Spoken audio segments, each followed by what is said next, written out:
सतगुरु साहिब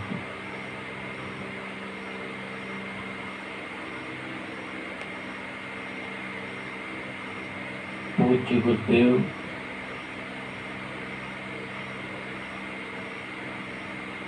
संत समाज,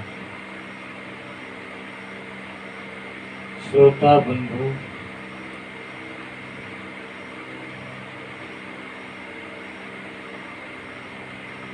आशीर्वाद गुरुदेव के पावन चरणों का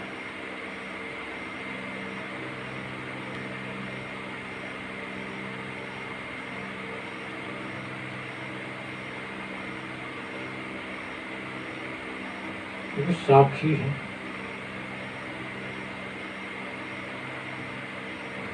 नौमन दूध बटोर के टिपके किया विनाश, दूध फाट कांदी भया हुआ धृत का।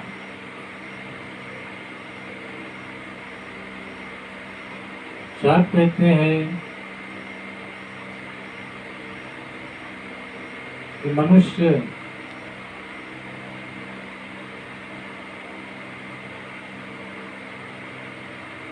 बड़ी मेहनत से काम करता है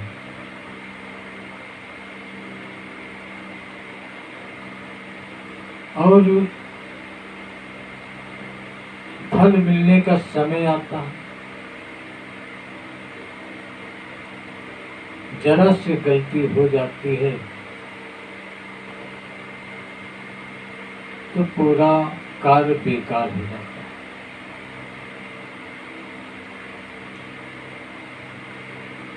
जैसे कि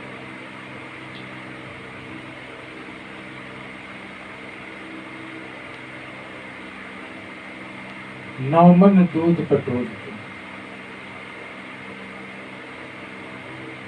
अर्थात काफी दूध को इकट्ठा किया,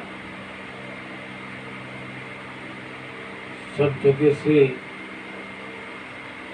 मांग कर या किसी तरह से मेहनत करके दूध को इकट्ठा किया और इकट्ठा करने के बाद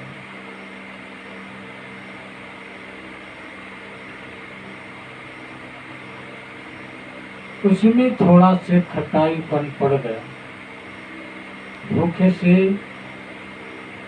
एक बूंद ही खटाई पड़ गई तो सारा दूध बेकार हो जाता है, फट जाता है, दूध भी बेकार हुआ और उससे घी मक्खन निकलना था, घी निकालना था, वो भी बेकार हो गया।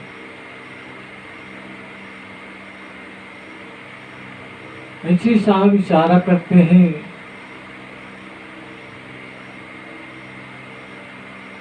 ये मानो कि कोई भी कार्य करने से पहले सोच ले, इस ढंग से उस कार्य को करे कि मेहनत बेकार ना हो, कर्म तेरा बेकार ना हो।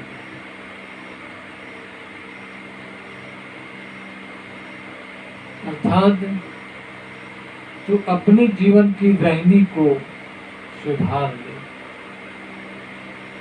अच्छी रहनी पर चलना सीख और होश में होकर चल, विवेक से चल कि कहीं तेरी रहनी गड़बड़ न हो जाए। यदि जरा से भी तेरी रहनी गड़बड़ हो गई, खराब हो गई, तो पूरी तेरी रहनी बेकार हो गई।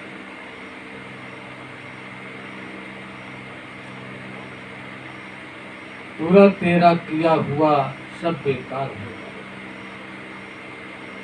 के साथ सचेत करते हैं कि जीवन अनमोल है और बार बार मिलने वाला नहीं है। इस जीवन को ऐसे ढंग से चला, इस जीवन के समय को ऐसे ढंग से उस समय को पार कर बिता, तेरे इस जीवन में कहीं दाग ना आ जाए, तेरा जीवन ही बेकार है।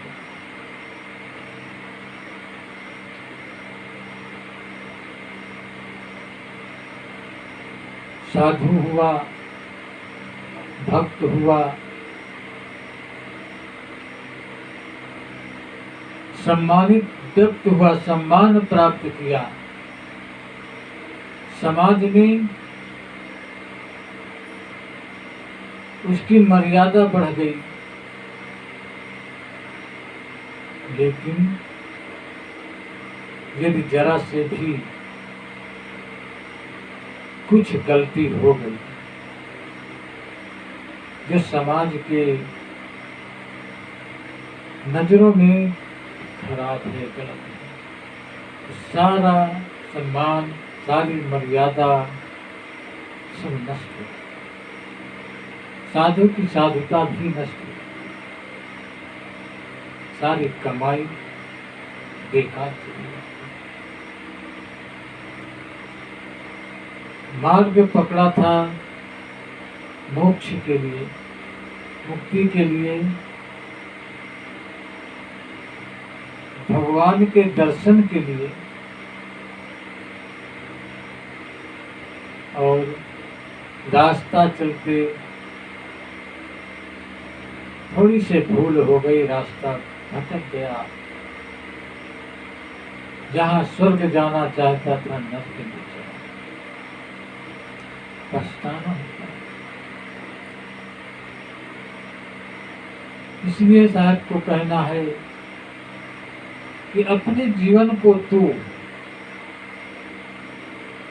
संभाल के बिता और अच्छे कर्म कर, अच्छे रहने पर रह करके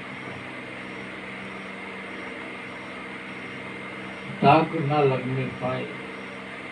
यही तेरी साधना है, यही तेरा भजन है, यही तेरा सबसे बड़ा भक्ति है।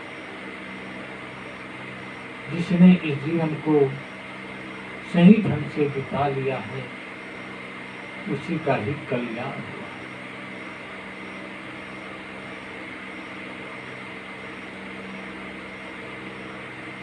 इसलिए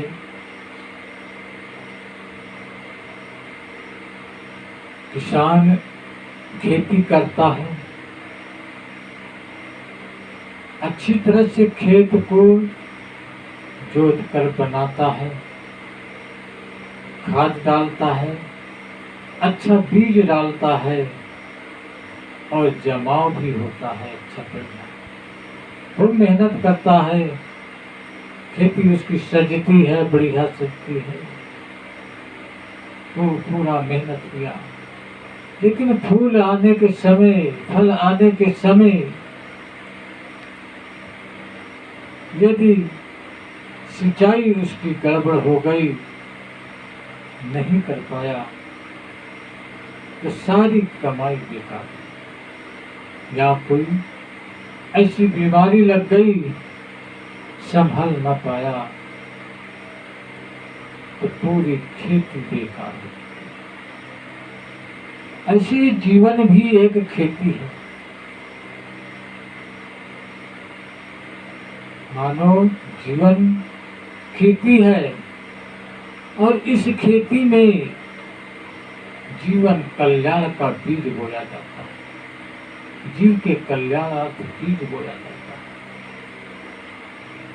ताकि वो जगे और अच्छा फल दे।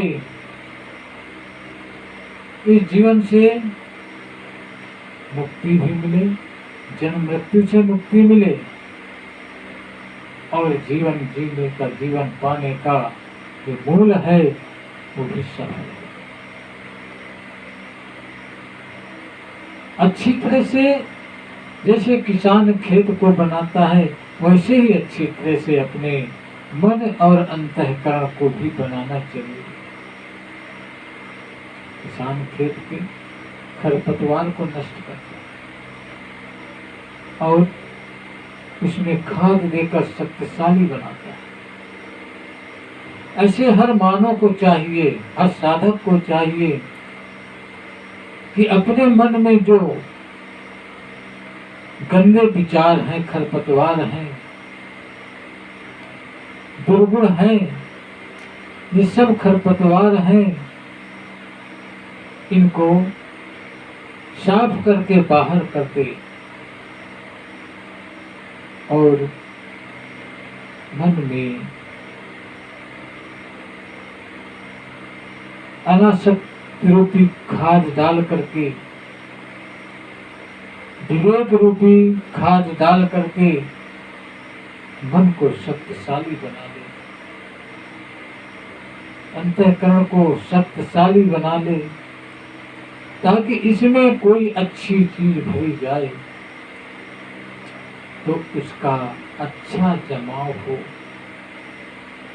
कम न हो, बढ़े और वो बेकार ना हो जाए। इस जीवन की खेती में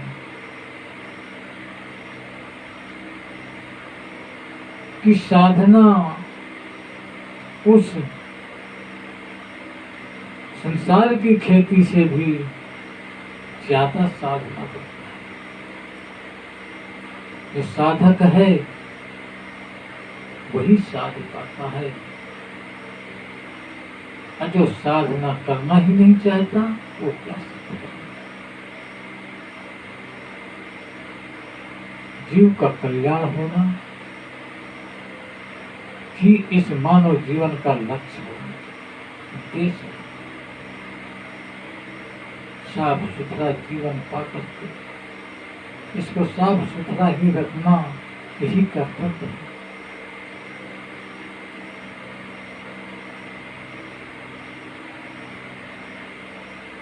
माया यहाँ सबको सता है। स्वच्छ जीवन मिला, स्वच्छ जीव आया है, लेकिन जैसे ही यहाँ आता है माया मोह दबोच लेता है और माया मोह के वशीभूत होकर के जीवन भर तो दुख पाता है, कष्ट उठाता है, ठोकरें खाता है, लेकिन शरीर छोड़ने के बाद भी जीव का कल्याण नहीं। जिसने इस माया की आसक्ति से अपने को बचा लिया है वही सबसे बड़ा साधक। भूमि प्रतिभा ढाबर पानी जन जीव ही माया लगता है। जैसे आकाश से बूंद जमीन पर गिरता है, बड़ा स्वच्छ गिरता है, साफ गिरता है, सुथरा आता है, लेकिन जैसे ही जमीन पर गिरता है तो उस पर मिट्टी के कण, धूल सब कुछ मिल जाती है और उसकी स्वच्छता नष्ट हो जाती है। ऐसे ही तू भी जब जन्म लिया था स्वच्छ होकर आया है।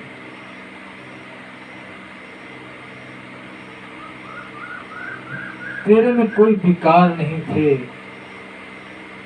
किसी प्रकार के दुर्गुण नहीं थे, बिल्कुल साफ सुथरा तू आया है। लेकिन जैसे ही इस पृथ्वी पर तूने आया, जन्म लिया, वैसे ही तेरे पर संसार की माया लिपट गई। तुरंत संसार की माया ने अपने में बांध दिया और तू भटकने लगता।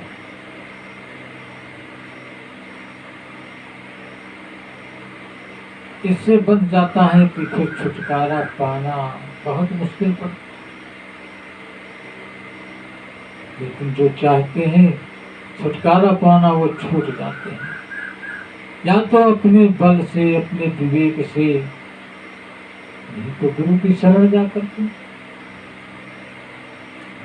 वो बंधन से बांधिया एक बेचारा जीव, की बल छूटे आपने किए छुड़ाओ।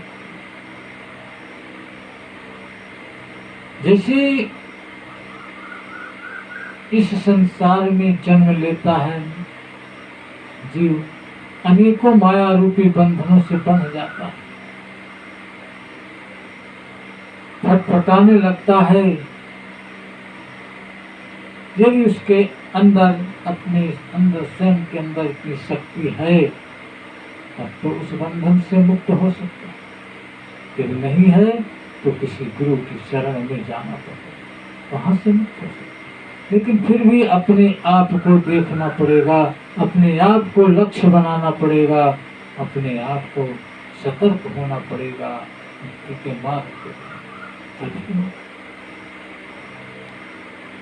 यदि अपने आप को सतर्क नहीं करते, मुक्ति मार्ग के लिए प्रयास नहीं करते, तो गुरु भी क्या करे? गुरु बेचारा क्या करे?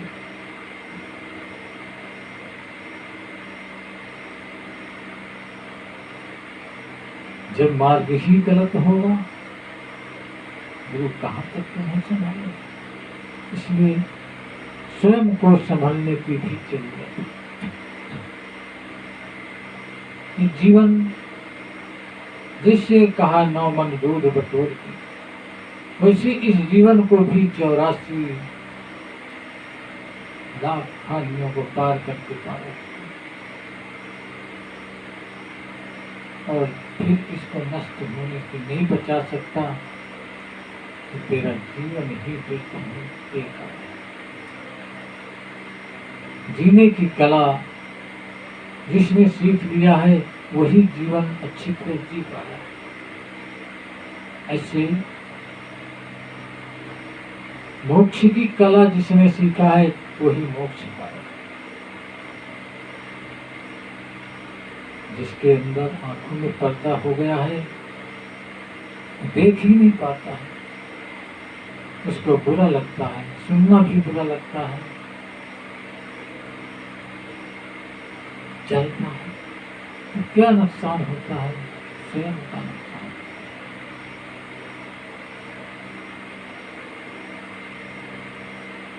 इसलिए साहब का कहना है कि अपने जीवन रूपी सफर को बहुत संभाल के चलें, इसको बहुत बचा के चलें। दर दर पर ठोकरे हैं, कांटे हैं, कंकड़ है, पत्थर हैं, चोट पहुंचाते हैं। यदि संभल के नहीं चलेंगे तो चोट पर चोट लगती है।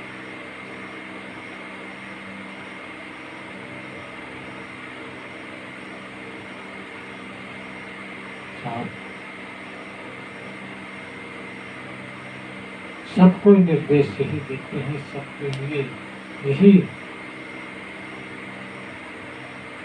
सबको समझाते हैं, उपदेश देते हैं। क्या लेकर आया बंदे, क्या लेकर जाएगा? मुट्ठी बांध के आया, हाथ पसारेगा। क्या लेकर के आए हो और क्या लेकर के जाना है? जो इतना तुम परेशान हो, इतना इस संसारी वस्तु के लिए परेशान होते हो।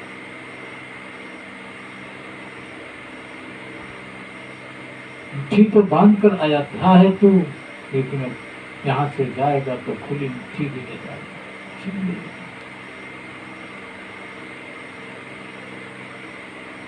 अर्थात तो मुट्ठी में अपने संस्कार लेकर के आया था, और यहाँ से भी जाना है तो संस्कार बना के जाना, लेके जाना, बिगाड़ के नहीं। यही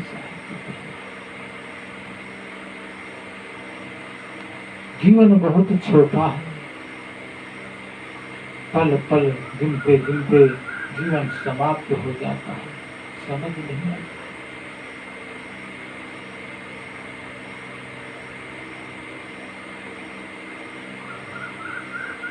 लीजिए, साहिब की बातों पर इतना अधिक दम है।